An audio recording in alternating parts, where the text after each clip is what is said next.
Istilah pembunuh berantai selalu identik dengan darah dan kekerasan. Korbannya juga nggak pandang bulu ya, bisa anak-anak sampai dewasa. Mulai dari yang nggak kenal kayak misal asal bunuh saja sampai yang emang punya motif tertentu untuk ngilangin nyawa orang itu. Tapi nih, ada loh pembunuh berantai yang hanya mengincar para penjahat kriminal sebagai target sasarannya. Wah, ini beneran penjahat atau gimana ya? Penasaran kan? Yuk kita bahas. Pedro Rodrigues Filho adalah anomali dunia kriminal. Orang Brazil mengenalnya sebagai pembunuh berantai. Tapi nih, deretan korban yang dibunuh Pedro didominasi oleh para kriminal seperti gembong narkoba, penipu, hingga pemerkosa. Pokoknya kaum-kaum yang emang pantas mati. Dan gak main-main. Jumlah penjahat yang berhasil dia lenyapkan yaitu sekitar 70 orang. Sampai akhirnya Pedro dijuluki Perinho Matador atau Petrus si pembunuh. Ini awalnya gimana sih? Kok Pedro bisa sebrutal itu? Begini ceritanya. Pedro kecil ini lahir di sebuah peternakan salah satu desa pedalaman Brazil, tepatnya pada tanggal 17 Juni 1954. Pedro tumbuh di tengah lingkungan keluarga yang kurang harmonis. Dia ini sering banget dapat perlakuan kasar dari sang ayah sejak kecil. Bahkan, Pedro sendiri lahir dalam kondisi tempurung kepala rusak. Wah, kok bisa ya? Jadi, saat sang ibu mengandung Pedro, bapak Pedro yang emang terkenal temperamen ini mendorong sang istri sampai perutnya menabrak benda tumpul. Ini nggak dijelasin ya, benda tumpulnya itu meja, kursi, atau lantai. Yang jelas benda keras lah. Ya, ini sudah pasti keras ya. Karena kalau lunak nggak mungkin kepala bayi yang masih di perut bisa ikutan luka. Karena emang dari awal Pedro tumbuh di lingkungan yang kasar, Pedro kecil ini kayak menganggap kekerasan sebagai hal yang biasa. Ibaratnya kayak makanan sehari-hari lah. Bahkan kemudian, dia mempunyai mindset bahwa kejahatan harus diselesaikan dengan kekerasan. Mindset itu semakin hari semakin bertumbuh dalam diri Pedro, sampai akhirnya rasa itu makin tak terkendali waktu Pedro mulai menginjak usia 13 tahun. Jadi saat itu, dia hampir aja mendorong sepupunya ke dalam alat penggiling tebu saat mereka ini lagi berantem. Bayangin aja, alat penggiling tebu itu kan batang tebu yang keras, kalau masuk situ keluarnya jadi ampas kan. Apa kabar tangan manusia? Ya, walaupun saat itu Pedro nggak berhasil ya memasukkan tangan si sepupu ke dalam mesin itu, tapi setidaknya sifat agresif Pedro kayak mulai kelihatan di sini. Sampai akhirnya pada usia 14 tahun nih, akhirnya Pedro benar-benar melakukan pembunuhan pertamanya. Korban pertamanya juga nggak main-main. Dia adalah wakil wali kota Alfenas. Sang wakil wali kota menurut Pedro telah lancang memecat sang ayah yang merupakan seorang penjaga sekolah. Jadi ayah Pedro ini dituduh mencuri makanan di kantin sekolahnya. Nah, sebagai anak, Pedro nggak tinggal diam ayahnya disalahin dan dipecat. Tanpa banyak cerita, Pedro pun menembak sang wakil wali kota tepat di kantor wali kota. Dan nggak cukup di situ ya. Dia kemudian memburu rekan kerja ayahnya yang diduga sebagai biang masalah penyebab sang ayah dipecat. Tanpa banyak kata lagi, si Pedro kemudian menembak orang tersebut hingga tewas. Di sini nggak dijelasin dari mana Pedro dapat senjata api itu. Setelah kejadian itu, Pedro lalu melarikan diri ke daerah Mogi das Cruzes di Sao Paulo untuk menghindari kejaran polisi. Sesampainya di sana, Pedro lagi-lagi kembali membunuh seorang pengedar narkoba dan beberapa oknum perdagangan manusia. Ini kayak bener-bener ya, datang-datang ke wilayah baru main bunuh-bunuh aja.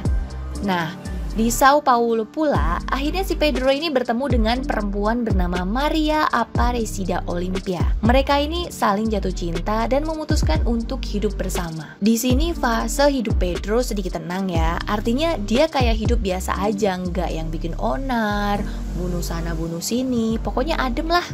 Tapi jangan salah, karena ketenangan itu nggak berlangsung lama, gengs. Reputasi Pedro yang telah membunuh pengedar narkoba membuat anggota geng setempat marah.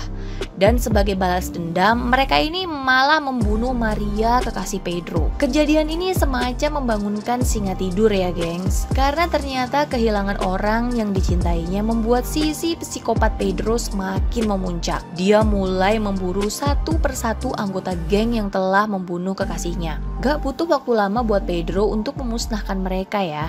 Satu persatu anggota geng tewas mengenaskan di tangannya. Dia ini nggak langsung ngebunuh ya, tapi mereka itu kayak disiksa dulu sampai puas sebelum beneran dibunuh. Bahkan dalang pembunuh Maria dibunuh tepat di hari pesta pernikahannya. Jadi si Pedro ini datang ke pesta pernikahan dan ditembaklah itu pengantin cowok. Kebayang gak sih gimana hebohnya saat itu? Aduh. Setelah kehilangan wanita yang dicintainya, ternyata duka Pedro gak selesai gitu aja. Karena gak lama kemudian dia mendengar kabar bahwa ibunya telah meninggal dunia. Parahnya lagi, ketika ditemukan sang ibu tewas dengan 21 sabetan parang. Dan yang lebih menyakitkan lagi, membunuh si ibu adalah ayah Pedro sendiri.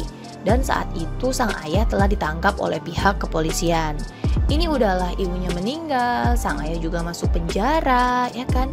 Kayak abis itu bener-bener kacau lah perasaan Pedro. Ya sedih, marah, dendam, campur semua di kepalanya. Saking dendamnya, dia langsung berniat membayar sakit hatinya itu secepat mungkin kepada sang ayah. Loh, tapi kan ayahnya di penjara. Gimana balas dendamnya ya? Ternyata gak kehabisan akal si Pedro ini, geng. Waktu itu dia pura-pura ngejenguk sang ayah di penjara. Setelah muka ketemu muka nih, tanpa banyak kata dia menghujamkan 22 tusukan pisau ke arah ayahnya hingga tewas di tempat. Gak cukup di situ teman-teman, karena dia bahkan membelah dada ayahnya. Dengan penuh kemarahan, mengambil organ hati sang ayah, mengunyah potongan hati tersebut, kemudian ia ludahkan ke arah mayat ayahnya.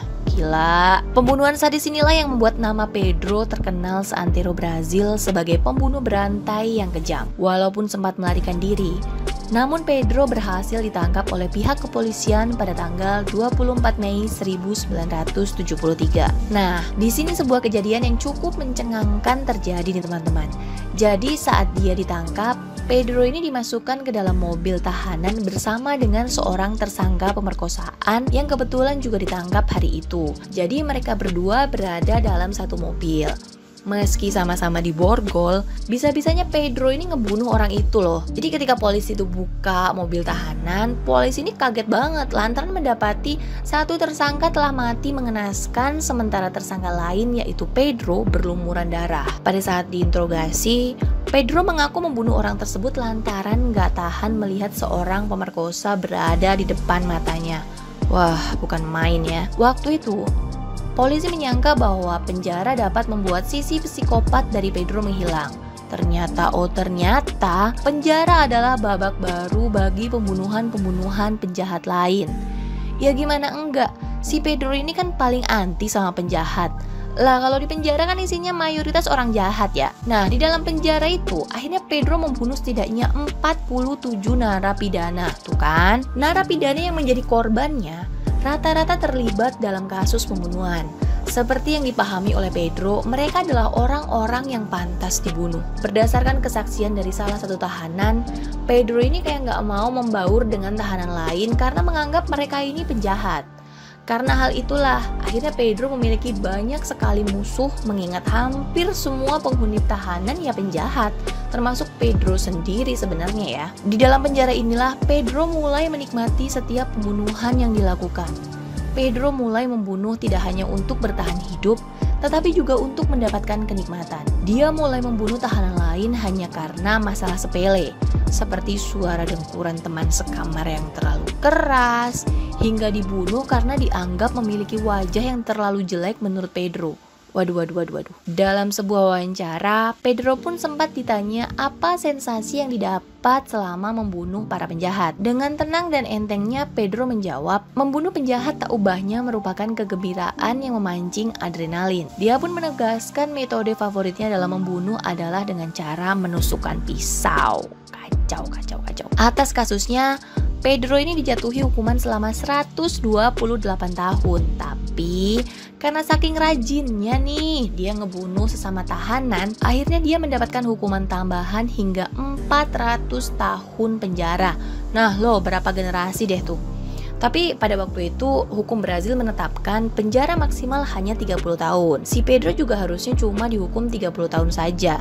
Tapi berhubung si Pedro ini ngebunuh lagi, akhirnya hukumannya bertambah 4 tahun jadi total 34 tahun. Dan akhirnya Pedro bebas pada tanggal 24 April 2007. Informasi intelijen dari Satuan Keamanan Nasional mengatakan bahwa Pedro pindah ke kawasan Northeast, tepatnya di kota Fortaleza.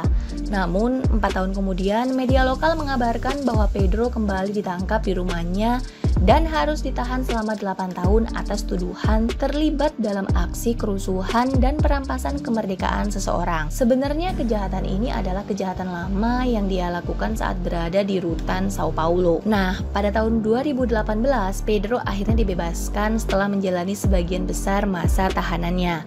Pria bernama lengkap Pedro Rodrigues Filho itu akhirnya mendalami agama Kristen dan bertobat. Dia kabarnya juga memiliki sebuah kanal video YouTube di mana dia mengajak anak-anak muda Brazil untuk menjauhi kekerasan dan menata hidup dengan baik. Nah, itulah kisah hidup seorang psikopat Brazil yang hanya membunuh orang-orang yang dianggapnya jahat. Terima kasih yang sudah menyaksikan video ini dari awal hingga akhir. Boleh banget untuk bantu support channel YouTube aku dengan cara subscribe dan nyalakan lonceng notification agar kalian tahu saat aku cerita lagi, cerita mulu, cerita terus untuk cerita menarik selanjutnya. Dadah!